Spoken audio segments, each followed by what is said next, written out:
I told ya. I told ya. Gary Russell was poised for an upset, man.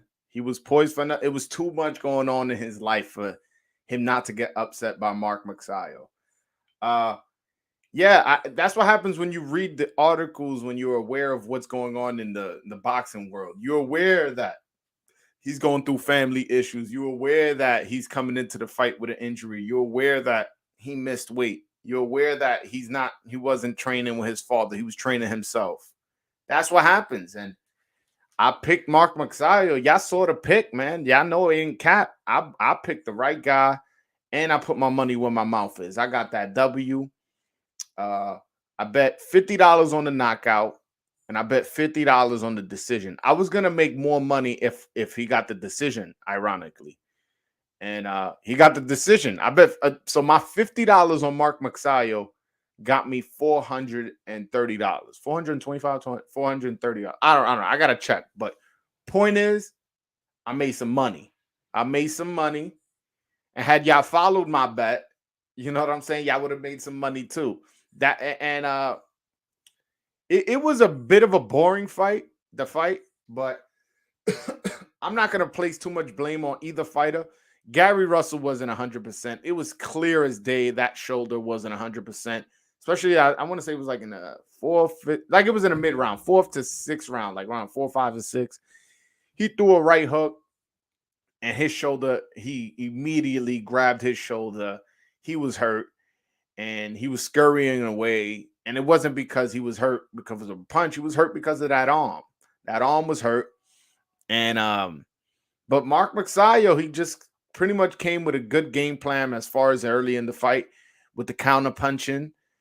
But I felt like he made the fight a little bit closer than it should have. I felt like he should have pressed Gary Russell, especially since he knows this was a one-handed fighter. I'm sure he was aware that Gary Russell had an injured arm going into the fight. This was big news before the fight. You didn't know what the injury was until the fight, and then you saw him in the fight react to his shoulder. So I think he should have pressed the fight a little bit more. But unfortunately, he didn't. He hold on one second. Let me pin the link to the top of the chat. Let me do that for you guys, because in case any of you guys want to call in, y'all know I always give y'all the option of calling in. Hold on one second. Oh, no. Let me do this. Hold on. Do this. Boom, boom, boom.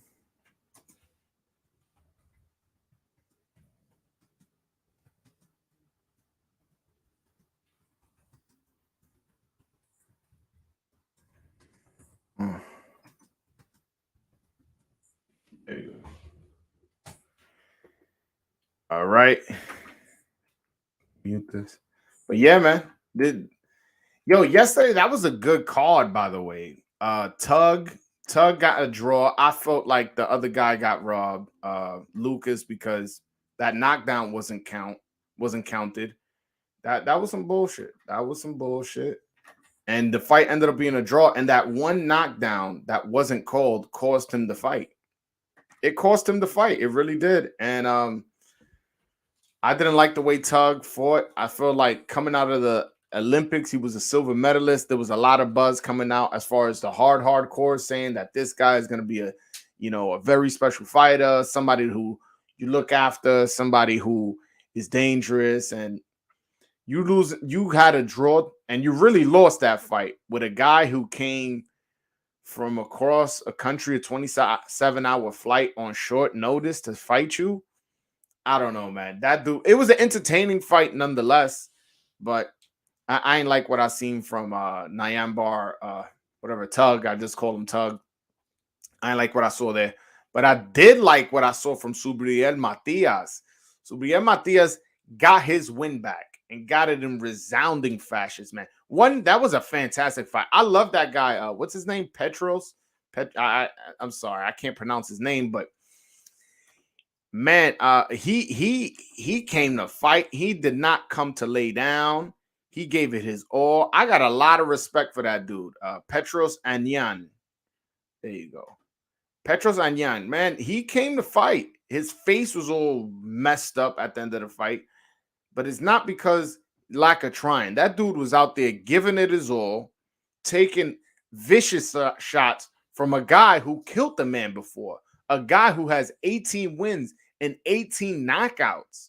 This guy's power is legit, and his face was battered, and at any moment he could have quit. At any moment he could have quit, and nobody would have judged him. Well, let me not say that. I wouldn't have judged him because he was taking some shots. His corner could have thrown the towel. The referee could have stopped it at any moment, but the guy just kept fighting. He never, I felt like, stopped trying to win. I felt like at all times he kept trying to win. It's just he was in there with a guy who was very, very prepared this time. I felt like last time he was prepared excuse me, for like the first 5 rounds, and then kind of faded out towards the end. Not this time. This time, this guy came in shape. This guy, he was a lot more accurate. I felt like his punch variation was better. He does need to keep that left hand up a little bit more because I felt like he was getting tagged unnecessarily at times. But, that's the type of fighter he is. He's a brawler. He's not like, he was coming at him. It was a good fight. I like what I saw from Subriel Matias. As far as that main event, man, y'all know I got my money, man. Hold on. Let me show you. I went to the bank, yo. I went to the bank just to cash out my money, man. Cash out my money that my man, what's his name? My man, Mark Magsayo got me. That was a good prediction I got. A good prediction. I'm making up for some bad ones I made in the past.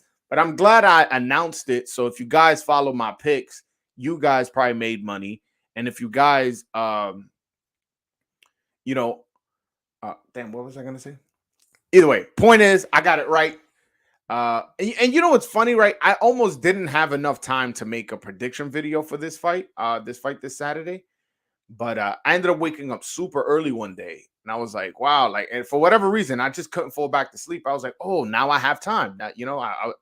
So I went, recorded the video, and put it out. Now that video has a bunch of views. That video has gotten me a bunch of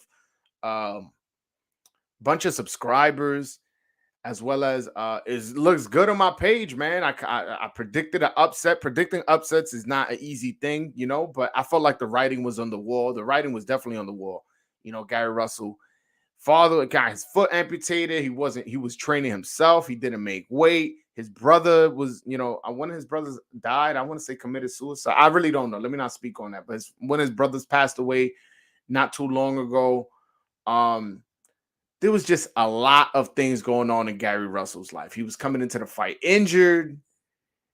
And then he was always calling out Tank and Devin Haney and Crawford. He wanted to fight Crawford. This featherweight says he has a personal beef with Crawford, and he swung on him in the amateurs, and he's still holding on to that grudge, and he wants to put hands on Crawford. I'm like, bro, you fight Mark Magsayo. That's the guy you should be putting hands on. That's the guy you should be calling out. That's the guy you should be trash talking instead of a welterweight who would knock you out in like 2 rounds.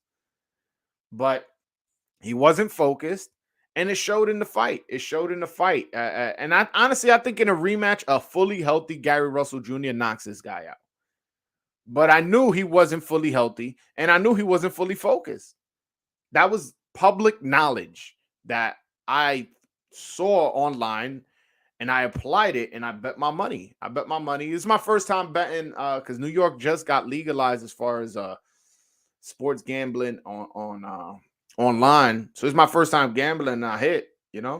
I'll let y'all know when because I'm only gonna bet upsets, because when you bet the favorite, I feel like you got to bet a lot to win a little. So I'm good on that. I'd rather bet upsets. So that's how I keep myself from betting a lot, and I keep myself from betting often.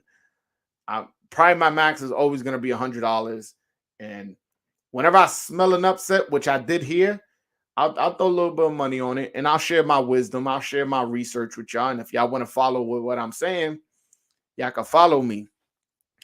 But definitely, that was a good hit for me. Again, $50 to win $430. Sound good to me.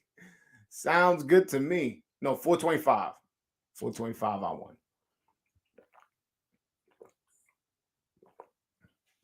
But what's up, y'all? Talk to me in the chat. Also, I pinned the link at the top of the chat. So if y'all want to call in and let me know what y'all thought of the fight or anything like that, let me know. Also, did y'all see this article with Amir Khan calling Floyd Mayweather a pussy?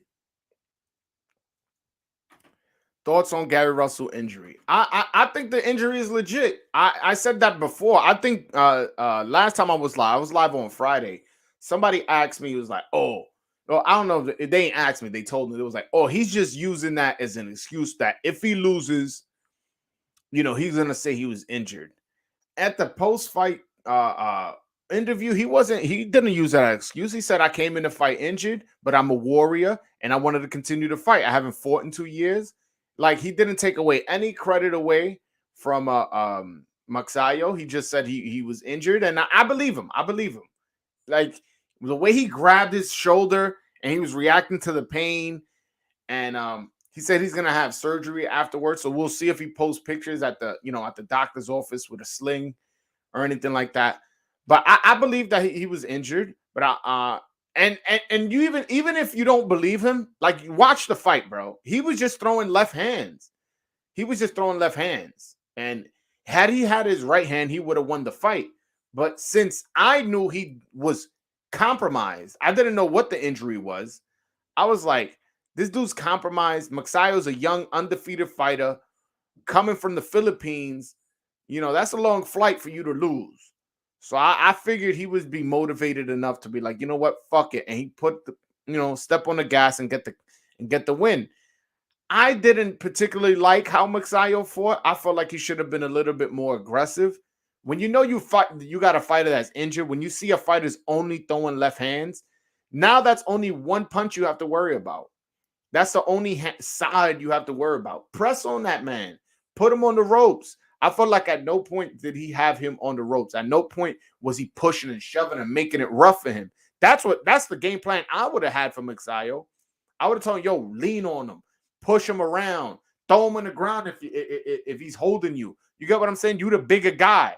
But at times I felt like Magsayo was kind of playing with his food. Not necessarily that he had Gary Russell hurt, but Gary Russell was hurt because of his shoulder. Not that Magsayo rocked him and he was hurt and he was just not finishing the job. But when the guy's compromised and has a shoulder injury, adjust to that. Show your boxing IQ. Show that you're adjusting to what you're seeing. And it was clear as day his shoulder was hurt. He kept throwing left hands. That's all he was throwing. So since I saw him only throwing left hands, I believe Gary Russell in a rematch, a fully healthy, focused Gary Russell knocks out Magsayo. And I'm being honest. And I picked Magsayo to win this fight. So it's not like, I'm just like, a sour grapes fan. No. I'm not no sour grapes. Magsayo won me money. I just know in a rematch, which I don't think he gets, Gary Russell wins. Gary Russell wins in a rematch. But again, we're talking about yesterday. And yesterday he lost. Lost clearly. I don't want to say clearly. It was a close fight. That's the fact that it was a close fight and he only had one shoulder and he had all these problems going on with him shows just how talented this guy is. Just shows how much he would have beat Magsayo.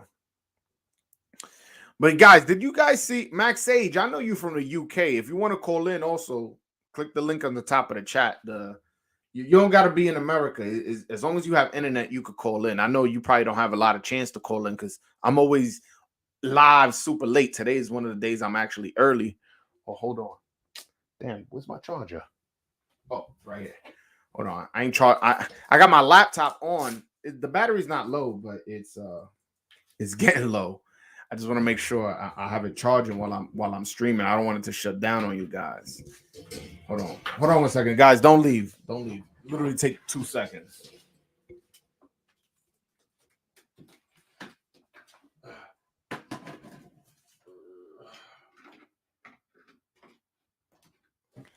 All right, I'm back.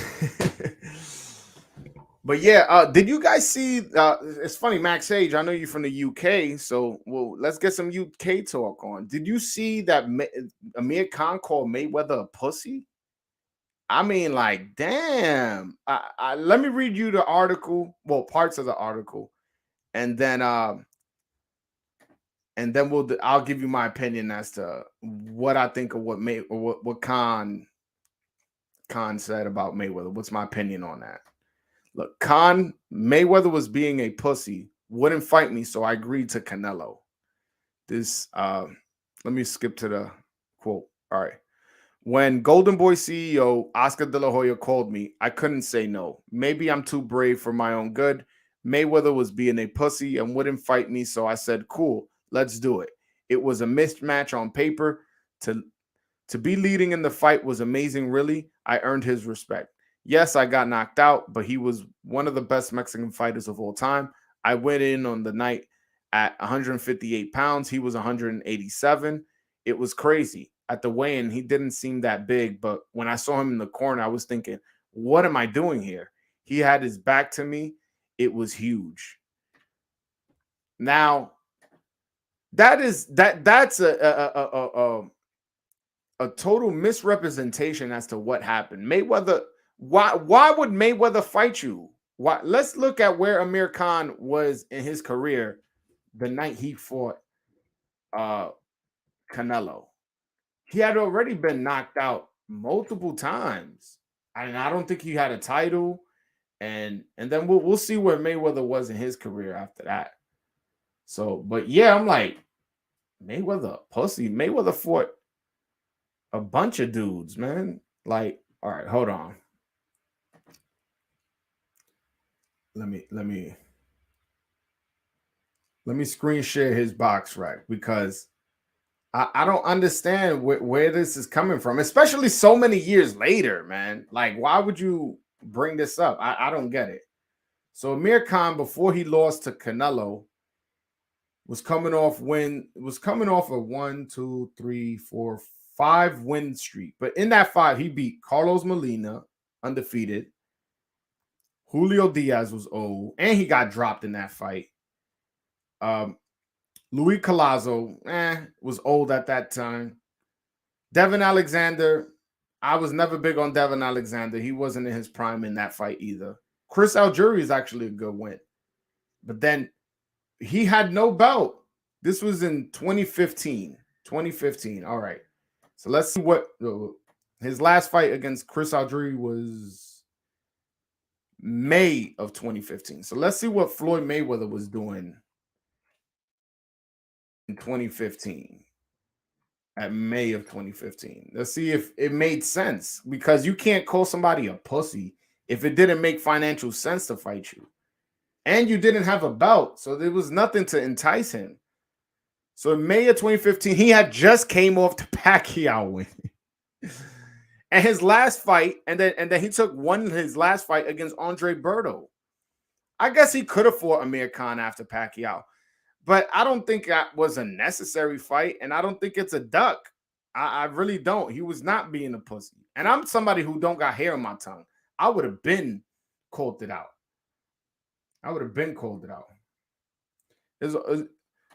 It's all good, Max Sage. Maybe next time you could call in.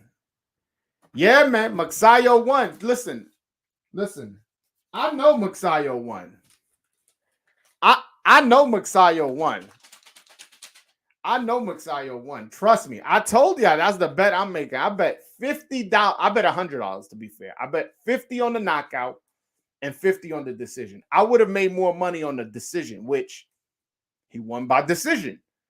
Hence, me walking around with $425. Like, you know what I'm saying? It's like this was my first bet online, like as far as because it just got legalized in New York. This was my first bet, and my first bet was an upset. $50 made me $425. That's not a bad deal.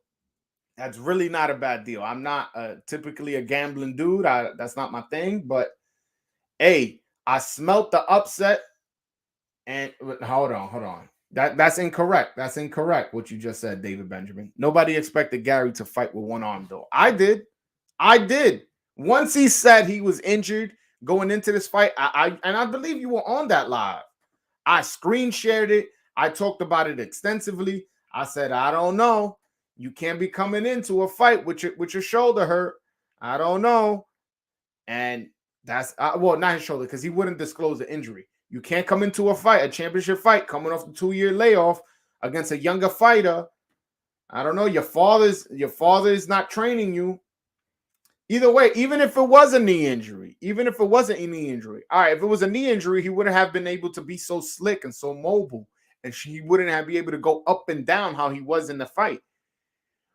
If it was a hand injury, he wouldn't have been able to throw whichever hand it was. Once you're compromised in a championship fight, it makes a big difference.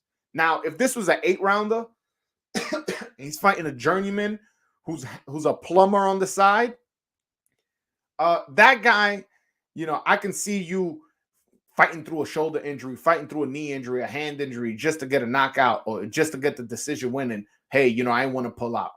A championship fight, that's 12 rounds that you have to fight through this injury. And you have a championship caliber contender across from you. And to be fair, I didn't think Magsayo had a great performance. I actually didn't like the way Magsayo fought. I feel like he should have been a little bit more aggressive. Well, not a little bit. I feel like he should have been a lot more aggressive. I feel like he should have leaned on, which he did lean on Gary Russell at times. He got a couple warnings. But I felt what I mean lean on him is have him on the ropes, have him in the corner, lean on him, push on him, hit him, boom, boom, even punch that shoulder. That's the shoulder that's hurting. Instead of throw that left hook to the shoulder, jab him in the shoulder, keep him in position where in your center position, because he's a southpaw. Every time he would try to move somewhere, punch that shoulder, whether it be a left hook, a jab, or right hand. Lean on it. Put your elbow on it. Slam it down. You don't slam your elbow on the shoulder. I would have been hurting this motherfucker. I felt like he should have shown more aggression. Shown a little bit less respect. I felt like he was being a nice guy. He was just comfortable, just kind of like waiting and countering from the outside. And I wasn't happy with that. Magsayo isn't that good, man. Left my ass on. I wish my boy Navarrete fights him. That's an easy dub. Yeah, I agree. Magsayo listen, if Gary Russell was 100% healthy, Magsayo would have got knocked out. And I look, I got money here to prove that I picked Magsayo. He wouldn't have won that fight had Gary Russell been 100%. But that's the reason why I bet it, because I knew Gary Russell was at 100%. Not only was he dealing with things physically as far as his shoulder, mentally, your brother died, your father got his foot amputated, you're training yourself because your father's your trainer. He was not in your corner. His corner was a mess too. He had brothers talking, and then the cut man was even giving advice. I don't know. It was just a whole mess. I knew he was going to lose this fight. And I picked decision. And if you didn't think that if you don't believe me, just go back to the video where I made the prediction. I said this would happen. This is what I said would happen. I picked Magsayo by decision. That was my official prediction. I hedged my bet with a Magsayo knockout. I'll put 50 and 50 on a knockout, 50 on a decision. But my prediction was a Magsayo decision because I knew that injury wouldn't hold up, and also all these factors in, especially that long layoff, would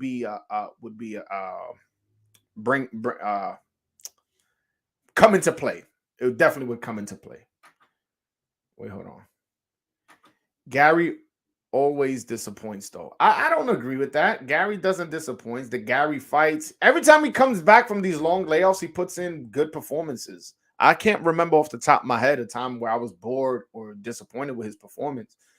Maybe I was disappointed he didn't get the knockout in certain fights, but never like, oh, fuck, why did I just watch this? I never felt like that on a Gary Russell fight. I like Gary Russell. It's just he's inactive and he's going through a lot of personal problems. I really hope Navarrete fights him. I do too. And I think Navarrete knocks him out. Navarrete is a buzzsaw, man. He's so active. He like, put it like this. He's somebody like Gary Russell. He's lucky. he wasn't fighting Navarrete that night, because Navarrete would have done everything I was saying that Magsayo should have done, as far as leaning on him and pushing him and coming forward and putting him on the ropes and putting him on the corner. Navarrete would have done all of that. And he would have knocked Gary Russell out yesterday. Maybe not a fully healthy Gary Russell, but the Gary Russell that fought yesterday with a bad shoulder, that dude Navarrete knocks that dude out. I'm being honest with you. Can't bring excuses to the fight. You got to focus and get in there and take care of business. To be honest, he didn't really make an excuse as far as the post-fight interview. I don't feel like he took away credit from Magsayo. He just said, hey, he said it before the fight. That's not an excuse. And it was a close fight. It was a majority decision. And the other two judges had it 115-113 for Magsayo. So they had it 7-5. And while two judges had a 7-5, one judge had 6-6, which seemed about right. I don't think you're being fair, man.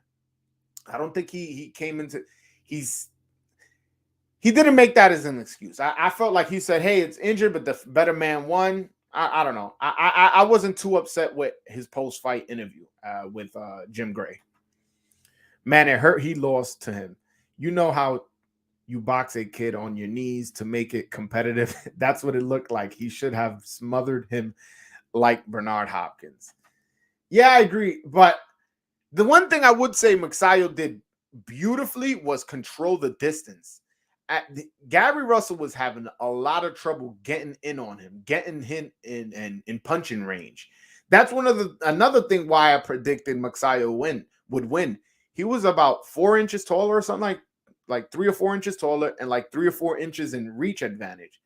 And he took full advantage of that. He took full advantage of that distance, was not getting touched up. He was landing a nice counter uppercut in the first early 2-3 rounds.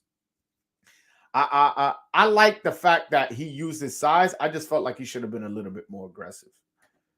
To be fair, Gary Russell helped you because he told you he had an injury. I'm glad he said something about his injury, because we all would have been like, what the fuck? Yeah, he did help me. I'm not going to lie. That was the reason why I switched my pick. I was picking Gary Russell by decision, and I would have picked him by knockout had he been more active. But, I kind of have to take in consideration the Russ. Then I read that article. He says he has a slight injury, but it's no big deal. Yeah, it is a big deal in a championship fight if you feel strongly enough to bring it up before the fight. And then on top of that, reading the article, I found out his father wasn't training him and all this shit. I sound like a broken record, but it's the truth. I was like, yo, there's too many circumstances going on in this guy's life for me to ignore. And then on top of that, always, Crawford this, Crawford that. I would smack Crawford. I want to fight Crawford at 140. We could fight at a catch weight. Bro, come on, man. You sound like a clown calling out one of the top 5 pound-for-pound fighters. And then Tank, I want to fight Tank. I want to fight Haney. It's like, bro, focus on Magsayo. Magsayo's undefeated. Magsayo's 26 years old. He's taller. He has longer reach. He's just coming off a knockout win of Julio Ceja. Focus on that guy. So once I saw all that shit, I was like, all right, hold on. I got to pick Magsayo. And I did.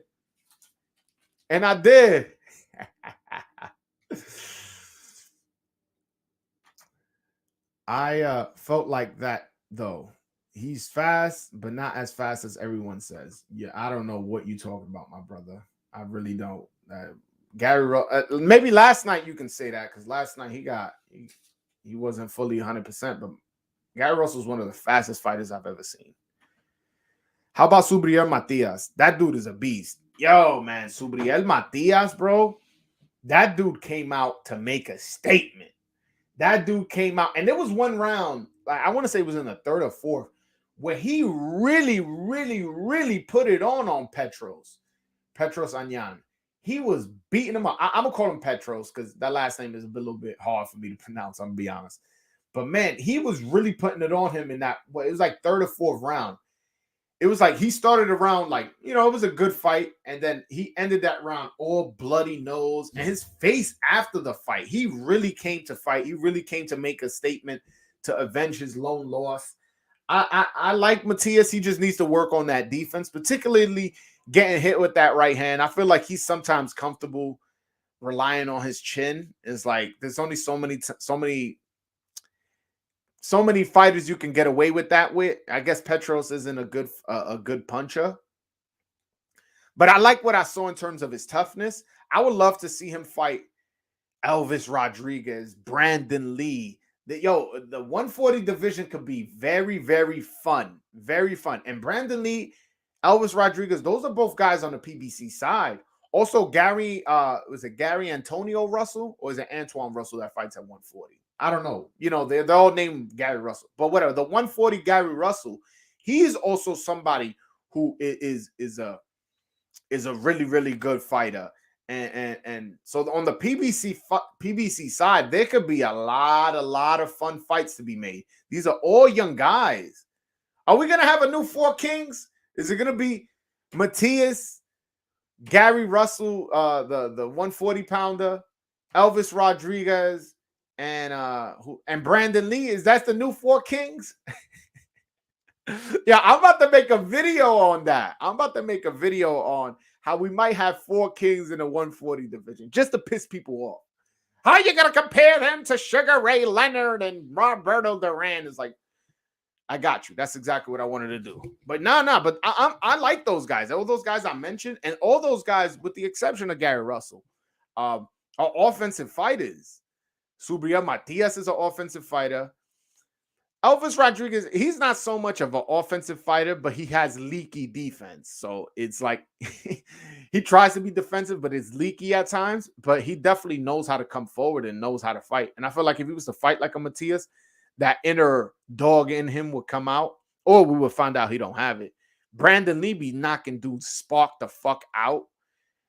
So yeah, and those three fighters right there, offensive fighter, and then you got Gary Russell, the 140 pounder, who's a boxer. I would love to see that, man. I would love to see that. Oh, wait, hold on. Is there no need for a trilogy since the rematch was a beating? Absolutely, yeah. But I do want to see Petros again. I want to see him on my TV screen again. I hope PBC don't release him. I hope PBC still hangs on to him. At no point did he quit. At no point did he stop trying to win the fight.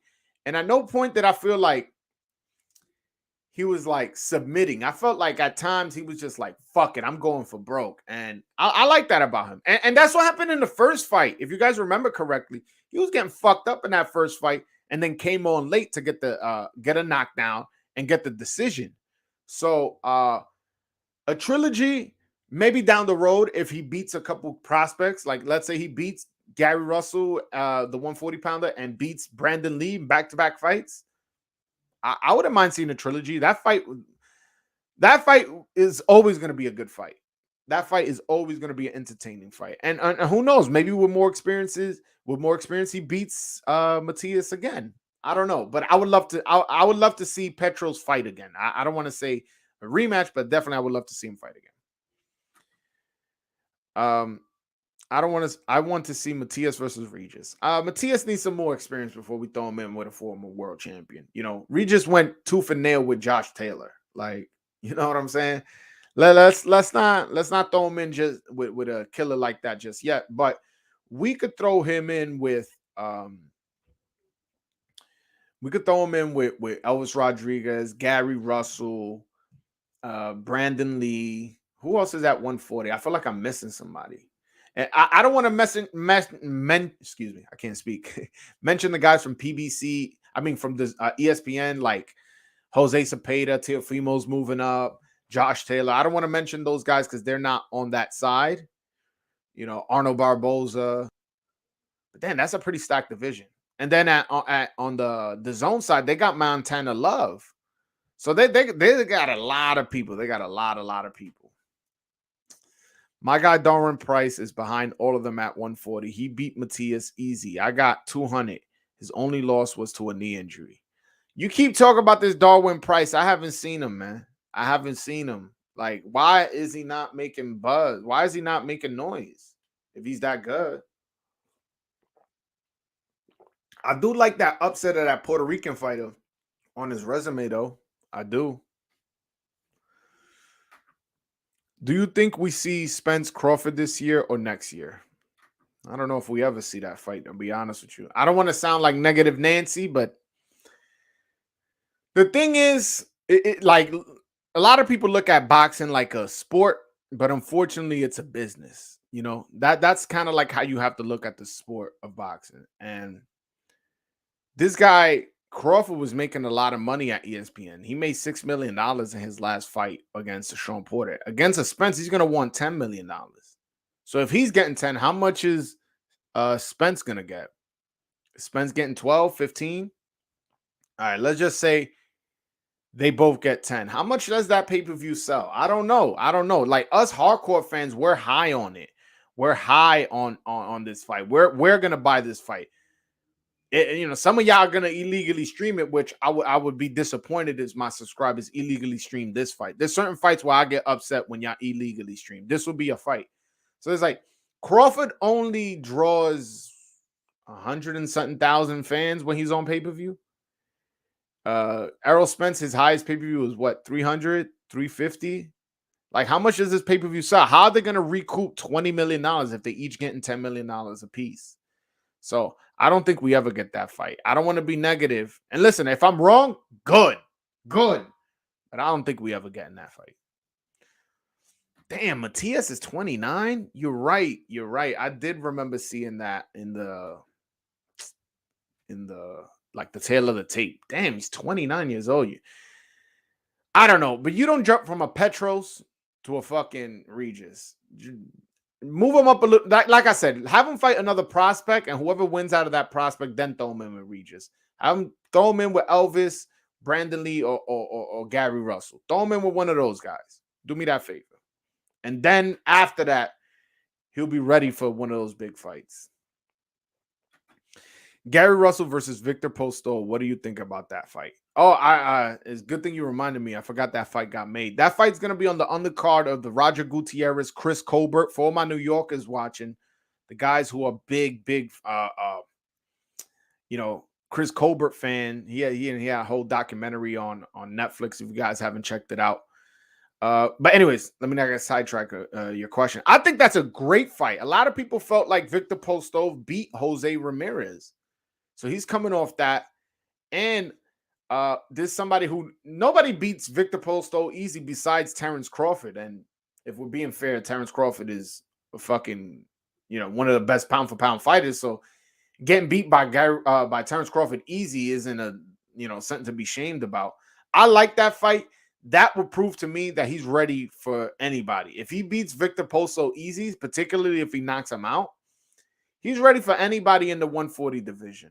And out of all the prospects coming up on at 140, I think I might be highest on Gary Russell. And I do like Elvis Rodriguez, but let's be honest, I'm biased. He's Dominican. I'm Dominican. That may be that. So if you guys are gonna comment that, don't worry. That may be it. But I honestly, I usually like to think I'm a realist. You haven't heard me talk about Michelle Rivera or Albert Puello. I really do think Elvis Rodriguez is the goods. Yeah, he has that one loss to Kenneth Sims Jr., but Kenneth Sims Jr. is not a bum. That's not somebody that loss is not going to make Elvis Rodriguez. So out of those two, I think those two are the best right now. But yeah, I like that fight against Victor Postol to answer your question. It's too big a fight, you think? What I think is, and I'm assuming you're talking about Spence versus Crawford. What I think is Crawford and Spence think of this fight like, oh, this is the biggest fight in boxing. Now, it's the best fight in boxing. It's, two top 10 pound for pound fighters fighting each other in the glamour division of the welterweight division, which recently has been the most money making. Usually, obviously, it's the heavyweights. I'm not historically, it's always been the heavyweights, but since Mayweather and Pacquiao, like that's always been the big money division. So they're going to anticipate a lot of money. But if the numbers don't say that you're going to sell a lot of pay-per-views, it's going to be hard for you to pay both fighters $10 million and recoup. Who's going to want to take an L on that? Pay both fighters $10 million and then you only make $6 million on a pay-per-view. So you're taking a $4 million loss? Like, I just don't think it happens, unfortunately. And I don't think Crawford is selling him for small money. He's like, fuck it, what? I'm going for the biggest bag. Bring me that bag. That's his mindset. That's his mindset. When Crawford is 36 or 37, we'll get the Spence fight. I hope not. Spence Crawford sells 400,000. Crawford just doesn't sell. That's a misnomer in a sense. He sells tickets. He's sold out in New York. He's sold out in Nebraska. He's sold out in Vegas. So you can't say, oh, he only sells out in his hometown. Oh, well, Vegas is a very knowledgeable, boxing public. Oh, New York is another very knowledgeable boxing public. It's like you can't say that when the guy sold out in all three places. So he sells. He just doesn't sell pay-per-view for whatever reason. But you could make the argument he hasn't had a successful dance partner. We all been saying that Top Rank don't know how to promote black fighters. So when he goes to PBC and he's fighting another black fighter, and PBC seems to know how to promote black fighters. They've done a good job with Tank Davis. Floyd Mayweather's on the PBC side, so that he's involved there. Who else is a good draw on a black fighter that's a good draw on the PBC side? Maybe not pay-per-view, but guys who sell. Well, Deontay Wilder's a pay-per-view star. You know what I'm saying? His last 3-4 fights have been on pay-per-view. So I feel like they know how to promote better. So I'm not writing off just yet as far as how much Crawford is a good seller until he's on the PBC side and does a pay-per-view with them. Now, let's say he fights Keith Thurman next. After Keith Thurman obviously finishes up with his Barrios fight. If he was to fight Keith Thurman next and that sells well, then I think we get the fight. I really, really do. Because that's the thing. Like, people have to look at this like a business, man. The promoter wants to recoup. So if your guarantee is high, you have to guarantee me that you're going to sell me the amount of pay-per-views that is enough for me to pay you. Remember, I got to pay you, I got to pay Spence, and I got to pay the undercard. Showtime gets a cut. You know what I'm saying? It's like a lot. The cable provider gets a cut as well. It's like there's gonna be a lot of hands on that pot, and the guy who takes the L is the promoter. So the promoter wants to make sure that the guarantee is fine. The promoter wants to make sure that guarantee is good. Matias beat back-to-back 18-0 guys, and he's number 2 in the IBF. He stepped down in comp to avenge his loss. Yeah, I know that. And I honestly, that's commendable. I got a title shot in line. And you know what I'm doing? I'm fighting the motherfucker who beat me. So when I go and challenge for the title, nobody can tell me, oh, but you still got that one loss. Yeah, I got that one loss and I stopped him the next time we fought. So I like that about Matias. That shows me he's a prideful fighter. And when you're a prideful fighter, that lets me know that you got something to fight for. And when you got something to fight for, that means you'll never quit. That means you'll train hard because you have something that's depending on it. And I like that about him. That was a good move by Matias. Whoever his manager is, if he was the one who pushed it, good manager. If it was himself, good for him. I like that. Gary beat Ennis 3 times in the amateurs, also beat Richardson Hitchens from New York twice. Wow, I didn't know he beat Boots Ennis 3 times. I know he beat Boots Ennis in the finals to qualify for the Olympics. That I know 100% he did. But wow, he beat him 3 times? That's impressive.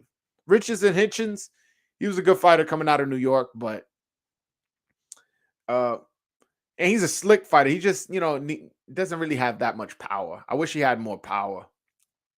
Shout out to Richardson Hitchens, though. He's from Brooklyn. Y'all know I'm biased. Yes. I want Richardson Hitchens to be good, man. Brooklyn and the Brooklyn fighters and New York fighters and Dominican fighters. If y'all say I'm being biased, I'm not going to get mad because it's probably true. He's the best Puerto Rican prospect, not Berlanga. Okay, that's interesting. Yo, Berlanga needs to make a statement in his next fight. Listen, before that fight, his last fight, Berlanga would come up on my live every single fucking time. His buzz was up. He had this one bad performance, And it's like nobody believes in this guy no more. This guy is a nobody, apparently. Like, let's slow it down, man. The guy he fought was a tough guy. The guy he fought left with his eye. Like, let me see if I can find a picture of that dude, man. Because that dude's eye was swollen shut. And he kept coming. And Berlanga, say whatever you want. He's a puncher. So if Berlanga's a puncher and he swelled your eye to the point where you there's no way that dude was seeing out of that eye. And you keep coming. That dude was a tough dude. And now he's fighting Steve Rose, a guy who his only loss was to Triple G in the 4th round. And he's, like, he's fighting a legit, I don't want to call him a journeyman because he only has one loss. He's fighting a legit guy, like, for where he's at in his career. That's a legit fight. And if he needs to make a statement. He really, really needs to make a statement because people seem to forget about him. People think he's done. I don't know what's up with y'all. Why is Berlanga getting all this hate all of a sudden? He's a solid young contender. That's all overhyped. Listen, man, he scored all these knockouts early. So he didn't gain a lot of experience. A lot of people are like, oh, he almost has 20 fights. Yeah, but the first 16 of them are by 16 first round knockouts. So it's like, bro, could we let the guy develop? Could we let him get some rounds in? Let's not discount that. Now, if you want to say you don't trust his chin, I'm not going to sit here and debate you. I'm not going to sit here and argue with you because at the end of the day, he's been dropped in sparring by Lubin, 154-pounder, and this guy fights at 168. He's been dropped in the amateurs. I've seen it with my own eyes. Not somebody told me. I was like, oh, I heard he got dropped in amateurs. No, I've seen it with these 2 eyes I got right here. I've seen him get dropped in the amateurs. In the amateurs, they fight with 12-ounce gloves. And then he got dropped in his last fight. Now, I'm not gonna get mad at you if you say you question his chin, but damn, like to write him off to say he's a hype job. And I'm not saying you said that. You said that's all overhyped. I don't know. I don't think he's a hype job. I think he's a prospect coming up, faced a tough guy, went through some adversity, and he even tore his bicep in that fight. I don't know if you guys know. He had surgery for that. He had surgery for a torn bicep in that fight. He claims he did it in the middle rounds. I don't know. Are we going to discount that? He won, so it's not like, he's making an excuse because he lost. He won. He's just telling you the reason why he had a bad performance.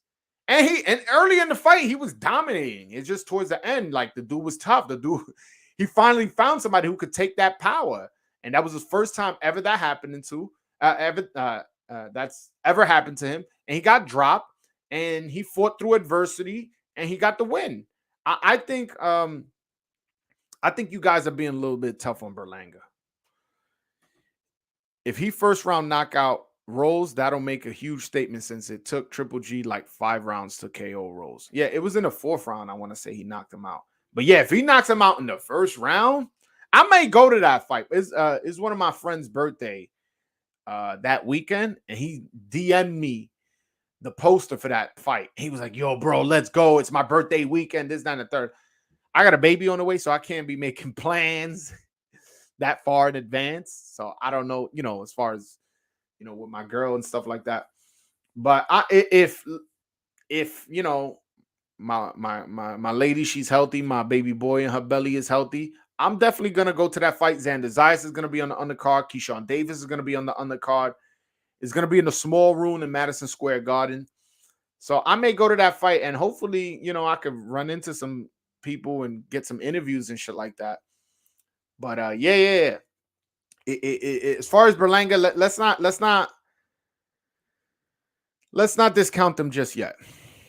They better stay away from that CU. I don't know, at 168. Oh, that Cuban. I'm assuming you mean 160. He's dangerous. I know his record not big, but he's extremely dangerous. Yeah. All right. I want to rescore that fight because I seen people say that guy got robbed. It was like I believe a 10-round fight. It was like a 6-4, 6'4" type of fight. 6'4" type of fight for Berlanga. And then he got dropped. So really it's like 5'4". Like it was a close fight. I'm not gonna get mad at somebody saying that they thought the other guy won, but to say that the other guy got robbed, no, I don't think so. I think it was a close fight. I think it was a close fight, but I think the right guy got the decision. Got a name, Joel? Or are you gonna wait until actual birth? Nah. That's something between me and my lady. We gotta discuss that. David Morrell KOs Berlanga. I'm not gonna argue that. I'm high on David Morrell. David Morrell's a good fighter. I like what I've seen from him. And he only has like what six professional fights, and he's already beaten Altonix Fox and undefeated fighters, and like his resume is pretty good as a professional. Honestly, he has a better resume than Berlanga. You know what I'm saying? And that's a good fight. I just don't want to see it just yet. I want Berlanga to get some rounds in, man. You know, David Morrell's coming from that Cuban school. You know, he had like 400 amateur fights or some crazy shit like that. Let my man Berlanga get some rounds in.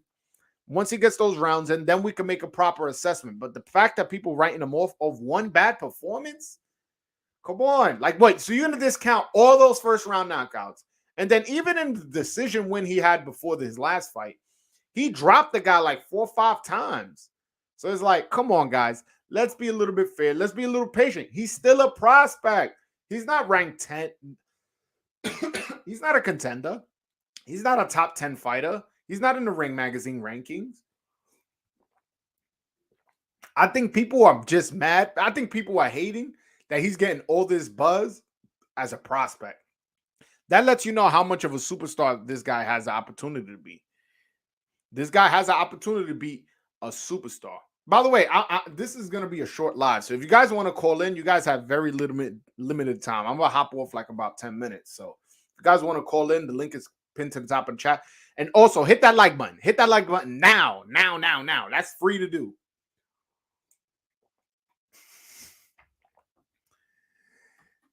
If you ever need a name, David is always an option. That's why you like David Morrell so much. Let me find out. And you're from Boston, so I know you like David Ortiz. Like, come on, man. That name, David. Nah, listen, I'm a Yankees fan, bro. David Ortiz. I see fucking nightmares when I think of that dude. Shout out to David Ortiz. He's Dominican, so I'm not gonna go too hard on him. But that motherfucker used to kill my Yankees. God damn, man. Yo, that's the most clutch baseball player I've ever seen, and that's including Jeter. And I'm a Yankee fan. That's the most clutch baseball player I've ever seen.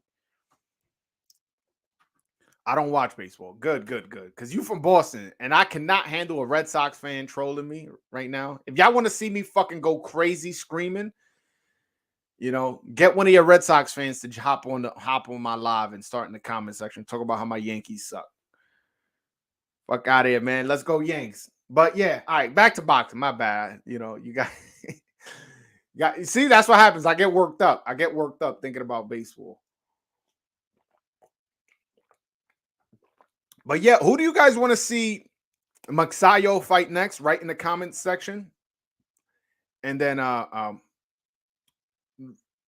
also, who do you want to see Magsayo fight next? And who do you want to see Subriel Matias fight next? Write in the comment section. We could discuss that. Or call in. Remember, I'm not going to be on here much longer. This is going to be a short one. I actually like the Knicks in basketball and Patriots in football. How the fuck you... Oh, long story how that happened. I mean, why the fuck would you root for the Knicks? Listen, I'm a Knicks fan, but like Knicks historically have been trash. I mean, I don't know how old you are. So if you were a, you know, if you grew up in the 90s and you saw those 90s Knicks, I can see how you became a fan. Those 90s Knicks was vicious. All right, my man, little bro, shout out to you. Navarrete or Santa Cruz, I guess. That's who he wants Magsayo to fight next. The Navarrete fight, you know, that's top rank, so I doubt that happens. As far as Santa Cruz, that's a realistic fight. Santa Cruz still the WBA, still the WBA champion. He's still a WBA champion and in the featherweight division. So that would be a unification fight. Leo Santa Cruz versus Magsayo. So I would love that fight. Especially since Santa Cruz is gonna bring the fight and is gonna force Magsayo to slug, and Magsayo got power. You know what I'm saying? Magsayo definitely got power. I love the Knicks. Born in 2000. Oh my God, man! I don't know how you became a Knicks fan. Shout out to you. I'm a Knicks fan too. So Randall not playing how he should, but yeah. Yo, KO boxing breaking news. What's up, my brother? What up? I know I was right. I was right. What can I say? Yo, you just hopped on KO boxing. Yo, I went to the fucking bank. I transferred the money to my bank. The money from the FanDuel account. I transferred it and I was like, I'm going live today. I gotta show these motherfuckers the money I won. Because motherfuckers be capping. Oh, I bet. Nah, my man. I bet my money. I told y'all. And again, yo, listen, I bet $100, 50 on the KO, 50 on decision. If I would have lost, I wouldn't. I mean, obviously I wanted to win. I would have been hurt because a lot of motherfuckers. Oh, I bet 3,000. I'm like, I don't have the stomach for betting 3,000. $100, sure. And every now and then, not every weekend. And look, it got me 425. Got me 425. Now I ain't bet on both guys. I bet Magsayo by knockout $50 and Magsayo by decision $50. I ain't bet on both guys. RJ has been playing better. Yeah, my man RJ Barrett been showing why the fuck he was number 3 overall. I mean, he's not playing like Ja Morant, but right now, be honest, who would you rather have, RJ Barrett or Zion Williamson, who went number 1 in that draft? Shout out to RJ Barrett, man. Shout out to RJ Barrett. But yeah, the fight sucked the last night. The fight wasn't as entertaining. But the undercard, man, that war. First of all, even the Tug fight, Tug versus Lucas, even that fight was a good fight. It was a good scrap. I didn't like that the knockout wasn't cold, and he got the stop. He got a draw because of that. But the Subriel Matias Petros Anyan fight was absolutely amazing. Also, I don't know. Do any of you guys watch UFC? You guys, anybody saw the Ngannou fight? That was a pretty boring fight, man. Ngannou got the win, though. He has one more fight on his contract with the UFC. And, well, he has an option that Dana White could either pick up or not exercise it, which he is going to exercise it. And after that, he's a free agent. He says he wants to come to boxing. So what do y'all think about Ngannou fighting in boxing, as well as who do you want to see Magsayo next? Fight next. Also, who do you want to see Subriel Matias fight next? Nah, Zion is like a hybrid Barkley. Laugh my ass off. He's a beast. Yeah, but a motherfucker too fat. He can't stay on the court, man. Knicks got RJ and Cam. All we need is Zion. We'll have all 3 Duke boys. The only thing that worries about me about Zion in New York is that there's a lot of food. Yo, there's a lot of nice restaurants on here. He's a big dude. And if you a fat nigga, like, you can't be out here, man.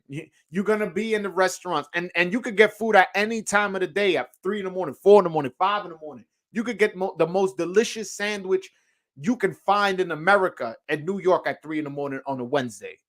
And if you have a problem with controlling your eating, I don't want that dude out here, man. I don't want him. I mean, not that I want him on the team, but I'm saying I don't know if New York is a good place for him. Like, again, man, like, you guys don't live here. When they say the city never sleeps, the city really never sleeps. Yo, pound for pound boxing real news. What's good, my dude? Shout out to you. Yo, we still got to do a collab. DM me on Instagram or on Twitter. I don't know which one you on, but so we could work something out. What do you think about Gary Antoine fighting Victor Postol, and Gary Antoine, who is who I want Subriel to fight if PBC thinks about that matchup? I think that's a fantastic fight. Victor Postol versus Gary. Thanks for telling me it's Antoine. I wasn't sure if it was Antoine or Antonio. Gary Antoine Russell. I like that fight, and if Gary Russell shows to be impressive in that fight, that would be a big statement, because a lot of people felt Postol got robbed against Ramirez.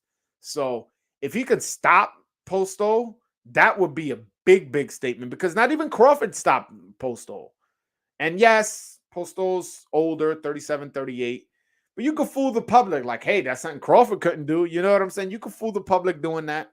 Also, um, what do I think about Gary Antoine versus Subriel Matias? I like that fight. That's a good fight. I don't know if when you hopped on, but I was like, I'm thinking of making a video just to piss off the hardcores. Thinking of making the new four kings: Elvis Rodriguez, Subriel Matias, Gary Antoine Russell, and Brandon Lee. Yeah. So I was like, I'm gonna just piss off some hardcores by saying those are the new four kings.